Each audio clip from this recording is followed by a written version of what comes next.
pihak. Nah, memang gerhana matahari ini menjadi pertanda ijtima atau segarisnya bulan dan matahari. Tetapi ini di publik sering disalahpahami. Memang dalam astronomi itu dikenal sebagai new moon ya, bulan baru. Tapi itu bulan baru astronomi dalam konteks siklus sinodis atau siklus bulan mengitari bumi dalam sistem bumi bulan matahari itu sudah selesai satu putaran yang periodenya 29,5 hari. Tetapi itu belum dianggap sebagai bulan baru dalam kalender ya. Karena bulan baru dalam kalender Hijriyah itu ditentukannya berdasarkan kondisi pada saat maghrib.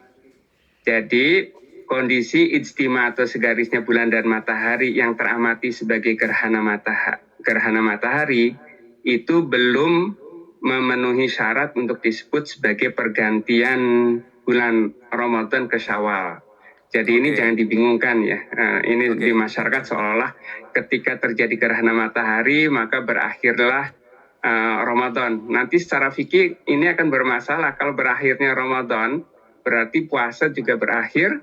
Dan itu kalau sudah masuk 1 Syawal itu sudah haram puasa. Ini akan bermasalah dari segi fikihnya atau dari segi hukum Islamnya ya.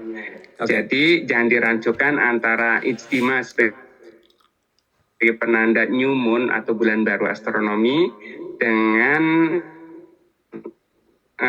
bulan baru. Nah, pada saat maghrib itulah nanti ditentukan apakah berdasarkan ru'yat atau pengamatan langsung yang tadi sudah disebutkan, atau berdasarkan hisab atau perhitungan. Berarti yang berdasarkan perhitungan itu nanti ada kriterianya. Oke, berarti tidak bisa langsung mengambil kesimpulan bahwa terjadi gerhana hari ini itu berarti sudah terjadi pergantian bulan begitu ya Prof ya.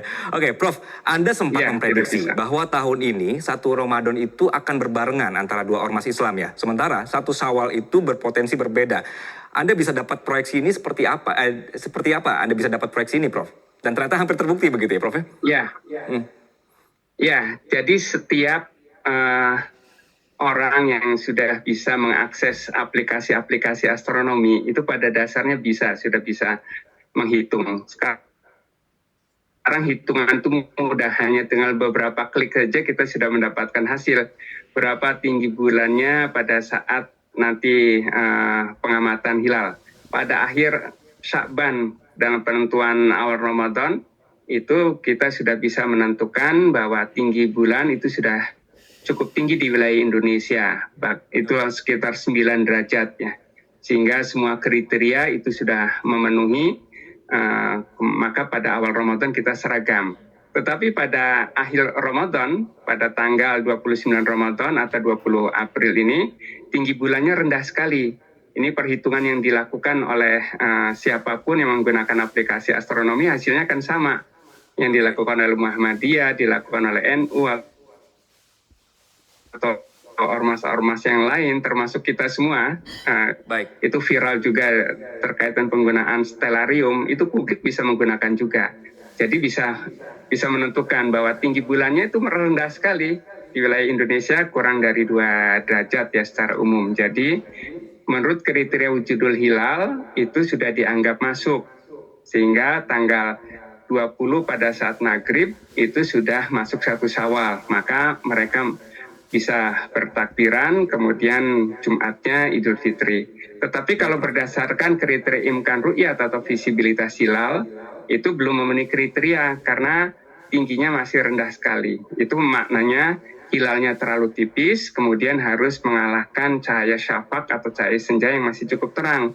Jadi dari segi ru'yatnya juga akan gagal atau tidak berhasil melihat hilal. Dari segi hisab dengan kriteria imkan ru'yat juga itu belum memenuhi, sehingga nanti pada sidang isbat malam nanti itu sudah bisa diduga keputusannya